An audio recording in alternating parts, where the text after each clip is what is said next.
Eu preparo uma canção em que minha mãe se reconheça, todas as mães se reconheçam, e que fale como dois olhos, com um singelo olhar.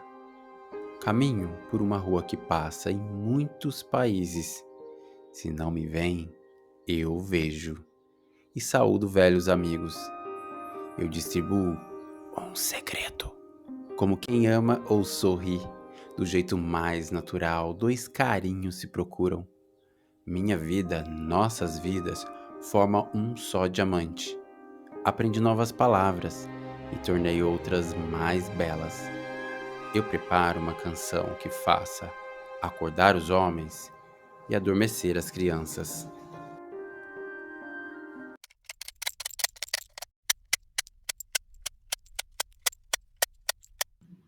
Olá, eu sou Cássio Augusto, eu sou terapeuta. E conforme eu havia prometido para vocês, eu vou continuar a análise do que seria psicanálise. E para isso eu trouxe hoje para nós um artigo científico. Aí você fala, nossa, mas por que um artigo científico? Isso não é para mim, isso é para um terapeuta, não é para quem vai fazer terapia. Uai. Não, gente, é o seguinte. Vocês vão ver que fazer ciência e ler artigo científico é mais fácil do que a gente possa imaginar, tá? Então vamos lá. E eu escolhi o artigo científico chamado A Crítica à Psicanálise, um capítulo censurado, do Flávio Fernando Fontes. Só que, gente, eu não peguei o artigo todo, tá? Eu peguei uma parte do artigo, peguei as melhores partes, pra gente analisar juntos, tá? E aí, quem quiser ler o artigo completo, eu vou deixar na descrição, vocês podem ir lá ler ele na íntegra. Mas por que eu fiz esse artigo é importante para nós? Ele é importante para nós porque ele provoca os profissionais da psicanálise a saírem da sua zona de conforto e a explorarem outros métodos psicanalíticos, às vezes muito mais eficientes e acho que o mais importante, que faça sentido para o paciente, que dê um sentido para aquilo que ele está sentindo. Porque o método analítico, psicanalítico mais ortodoxo, mais clássico, vamos pensar o seguinte, vamos tentar se imaginar na mente de Freud, na época do Freud. Então, há mais de 100 anos atrás, o contexto sócio-histórico, cultural era completamente diferente.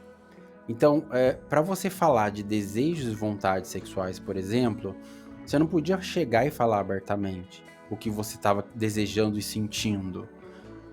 Porque, além de ser, entre aspas, proibido, de fato, às vezes era até proibido e em alguns lugares considerado até crime, coisas sexuais que você imagina ou quer fazer ou faz.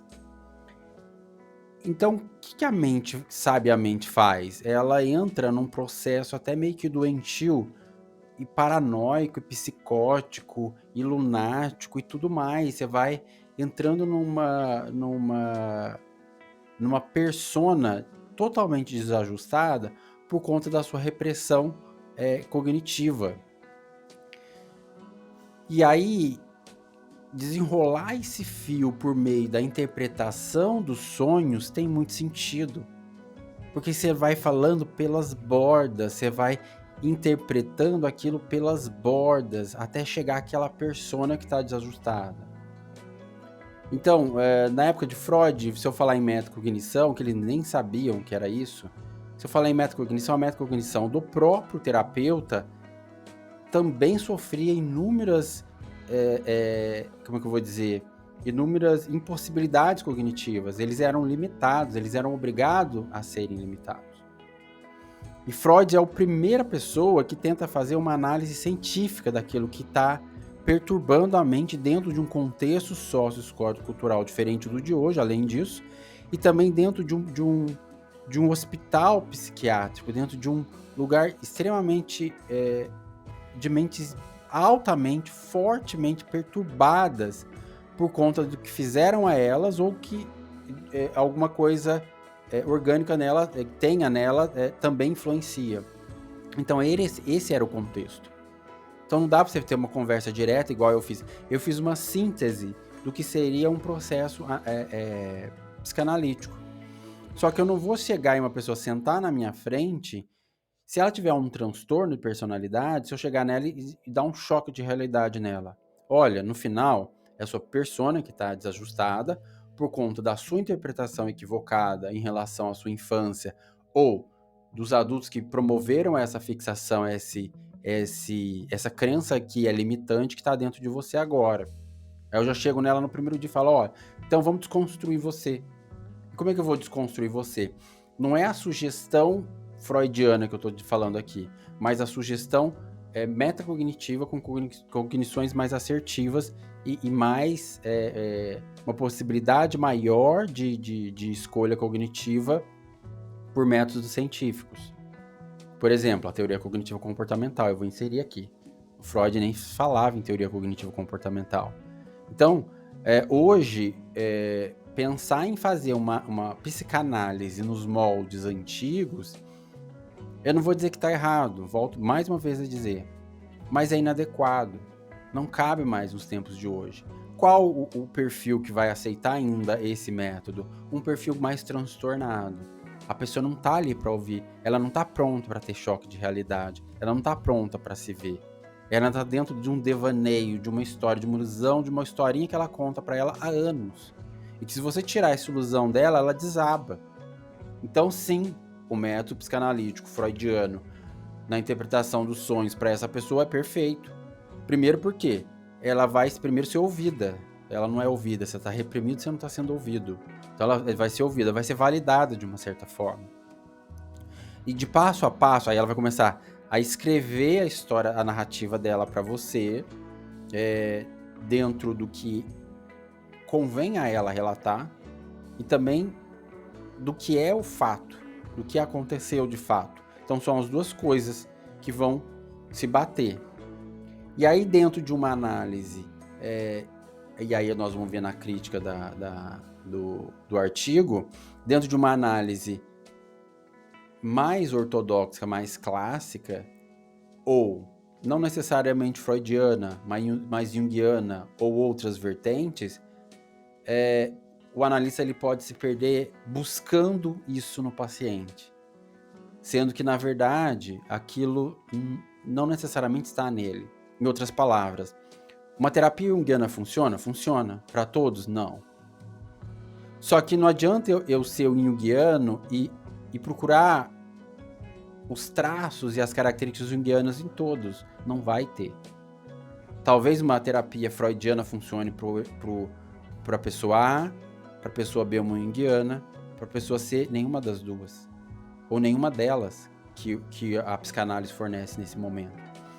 Então, por isso que é importante a gente entender e analisar a psicanálise desde o seu berço até esse momento, para que a gente, tanto como paciente, se perceba, e se você for honesto com você mesmo, você vai perceber, não, uma freudiana do modelo psicanalítico mais clássico, para mim, nesse momento, é o que me convém, é o que vai ser bom para mim, eu sinto isso. Não, eu consigo entender que eu tenho uma persona desajustada, que eu acho que eu interpretei alguma coisa errada do mundo, isso tá me fazendo mal, eu quero encarar isso, tô pronto para encarar isso agora. Você entende? Então é nessa vertente que a gente tem que ir. Por isso eu trouxe a análise do artigo. Vamos ver juntos? Vamos lá. A crítica à psicanálise, um capítulo censurado, Flávio Fernando Fontes.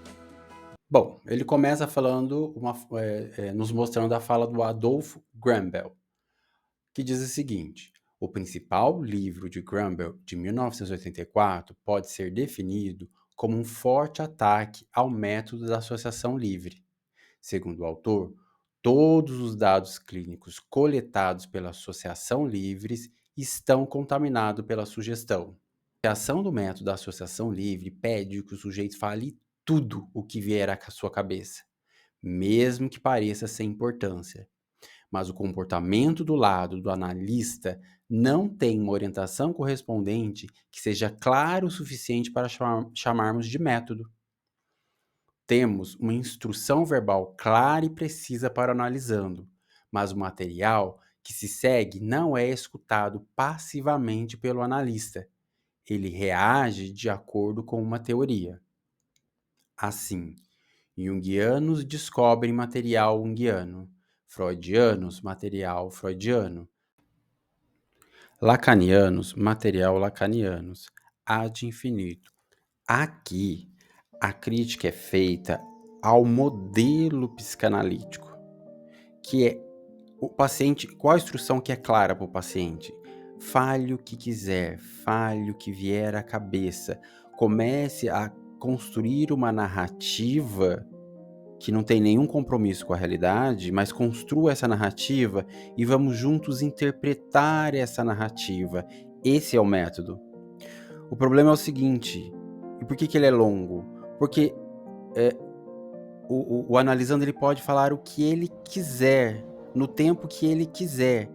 E o analista ele não tem nenhum método específico claro.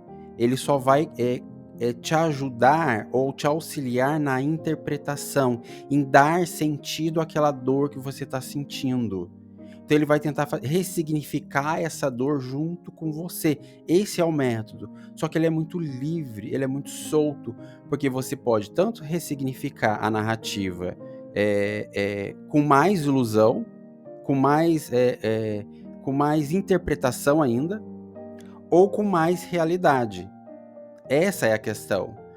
Quando a gente pensa numa psicanálise contemporânea, a gente tenta trazer ou sugerir ao paciente que ele se aproxime da realidade, tente entender novas realidades e ao mesmo tempo também ressignifique essa narrativa de forma mais harmônica, não necessariamente com realidades, tá? Pode ser também com mais sonhos, fantasias e ilusões, desde que aquilo perca força dentro dele. Você entende? Então, o método psicanalítico mais antigo, ele utiliza de ferramentas mais ilusórias, mais temporárias, mais, como é que eu vou dizer? Que dê soluções paliativo. Às vezes pode ser paliativo, porque não se aproximou da realidade. Então, a chance da pessoa cair de novo no mesmo erro, em outras palavras, você vai lá, pensa num trauma, o porquê que eu fiquei ansioso? Porque houve um trauma lá na infância, eu sofri bullying. Ok. Talvez nem seja isso, tá, gente? Só que aí o paciente voltou, narrou, lembrou disso e narrou. E aí, junto com o terapeuta, a gente, então, sua ansiedade, ela provavelmente vem desse período que você sofreu bullying, mas aí você, lá você era vulnerável, você não era capaz de lidar com isso, enfim, aí isso gerou uma coisa que você traz para a vida adulta. Ok, pode ser, pode ser uma interpretação próxima ao fato? Pode ser. Mas pode ter sido por um trauma de abuso sexual que você esqueceu que teve, você nem lembra que teve, porque uma das proteções da mente é esquecer. E ela esqueceu daquilo e aquilo que foi o gatilho, não foi o bullying. O bullying, obviamente, que vai trazer algum tipo de consequência, mas ele vai servir mais como, talvez, tudo isso é hipótese, tá, gente? Não pode bater o martelo, é isso ou é aquilo. Então, o que o analista faz dentro de uma terapia mais aberta, que é a psicanálise ortodoxa ou clássica? Ele entra nessa interpretação, nessas possibilidades, e vai sugerindo. E pode estar tudo errado, pode estar meio certo, pode estar tudo certo, ok? Então, por isso que muitos falam que toda a análise está contaminada pela sugestão do analista, e vai ter que estar contaminado pela sugestão do analista. Vamos parar para pensar, né? Se o analisando tá com queixa de a maneira como ele interpreta o mundo tá fazendo mal a ele, tudo vai ter que, ou quase tudo, vai ter que vir da fala do analista. Então ele vai ter que sugerir. Ele vai, então foi o bullying, provavelmente foi o bullying. E a gente fica nessa hipótese. Aí se o paciente melhorar, ótimo. Se ele não tiver recaída, ótimo. Mas e se ele voltar a ter, não foi aquilo. Você entende? Volto a dizer, gente, não tem certo, não tem errado, não tem melhor e não tem pior. Esse método pode ser eficaz para algumas pessoas, ok? Principalmente para aquelas que não ainda estão preparadas para o choque de realidade e ver quem ela é nesse momento. Perceber que ela age de forma imatura com ela mesma. E se ela não está pronta para enfrentar isso nesse momento, é o método mais clássico. Tudo bem, gente?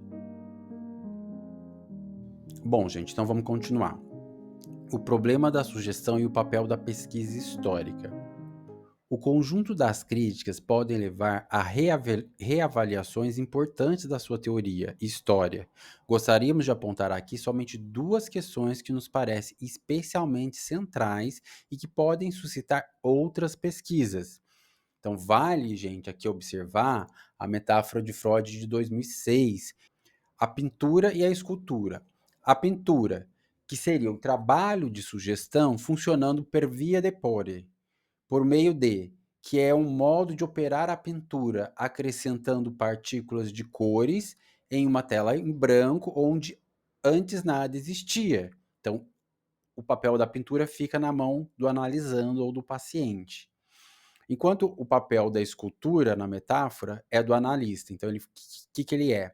Então, a escultura, que seria a psicanálise funcionando por via de delivery, por meio da remoção, que é a forma com que trabalha o escultor, que vai retirando os pedaços do bloco de pedra até que se revele a obra que já estava ali dentro contida.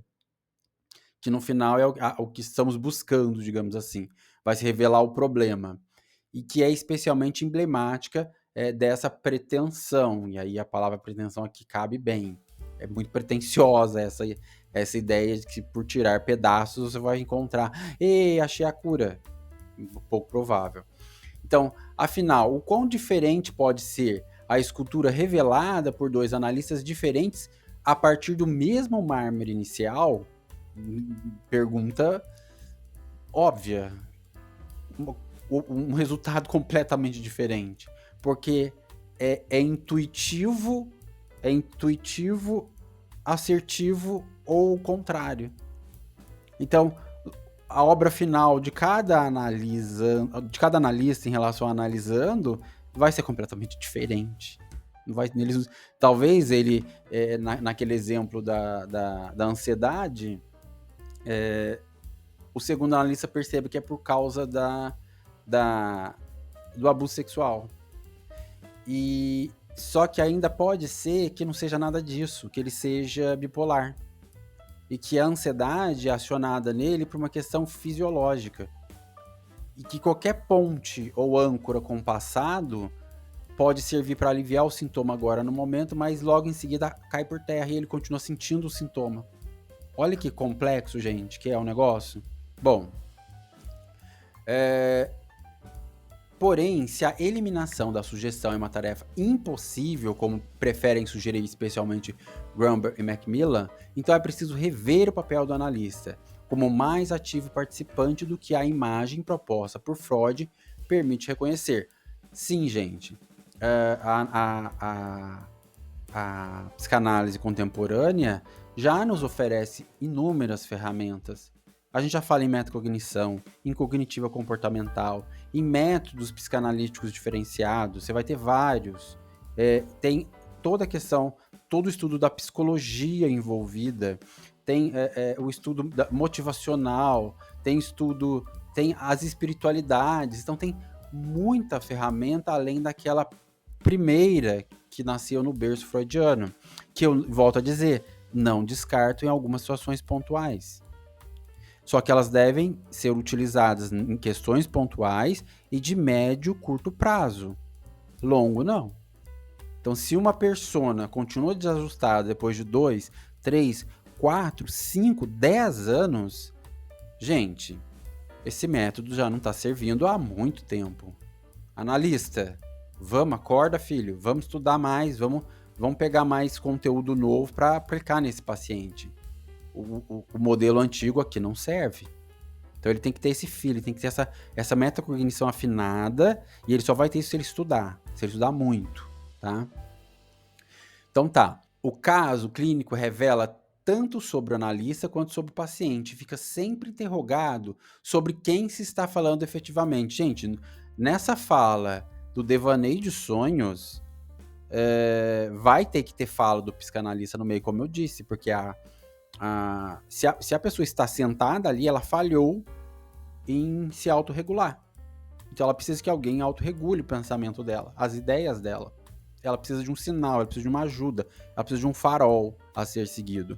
Óbvio que que a fala do terapeuta vai estar impregnada a fala do paciente. E tem que ser assim, porque é ele que está ajudando a ressignificar essa narrativa, para deixar ela mais harmônica, mais palatável, mais possível de viver para aquela pessoa, entende? E aí ele pode tanto nutrir isso com realidade, com um método psicanalítico mais moderno, ou como mais sonhos, mais interpretações, que faz um papel apenas de atenuar os sintomas, mas não resolver a causa, ajustar aquela cognição que está fora de ajuste. Seja abandonando aquela cognição que está com uma falha cognitiva, que funcionou por um tempo, mas agora não funciona mais, ou habilitando outras habilidades cognitivas para compensar a dor dessa. Então, o conhecimento analítico é produzido sobre um relacionamento específico, fruto de uma interação verbal entre duas pessoas, mas há uma assimetria de poder. Quando chega o momento de escrever o produto final, o analista está sozinho. Em outras palavras, quando ele termina a narrativa dele e ele quer uma resposta do analista, o analista precisa dar uma resposta para o analisando. E aí está na mão dele, só ele que vai ter. E é desproporcional esse poder até, né? É um poder dado, é um poder muito grande pra você dar pra uma pessoa, acredito eu. Sendo que um trabalho analítico eficiente, assertivo, ele é um trabalho feito em conjunto. Então as respostas estão em ambos. O caminho, quem constrói, são ambos. Você entende? Por isso que você tá aqui ouvindo mais sobre o assunto psicanálise, para você atuar sobre ele, juntos. O que nos leva à segunda questão que gostaríamos de destacar como sendo possível extrair dessa literatura crítica. A pesquisa histórica parece deslocar o lugar de poder em que se situa o discurso do analista em seu relato de caso, que não comparece mais como o único especialista a ter voz sobre o que aconteceu nas sessões. É interessante porque você tanto tem que dar uma, entre aspas, não é satisfação, mas um retorno, um feedback para o seu próprio paciente, como para um outro analista quando ele muda.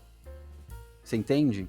Então você vai dar um seu parecer para aquele analista, que é o seu ponto de vista, que pode ter sido uma construção mais próxima da realidade, pouco próxima da realidade ou zero próxima da realidade. Você entende? Aí ele vai dar um exemplo interessante aqui, ó.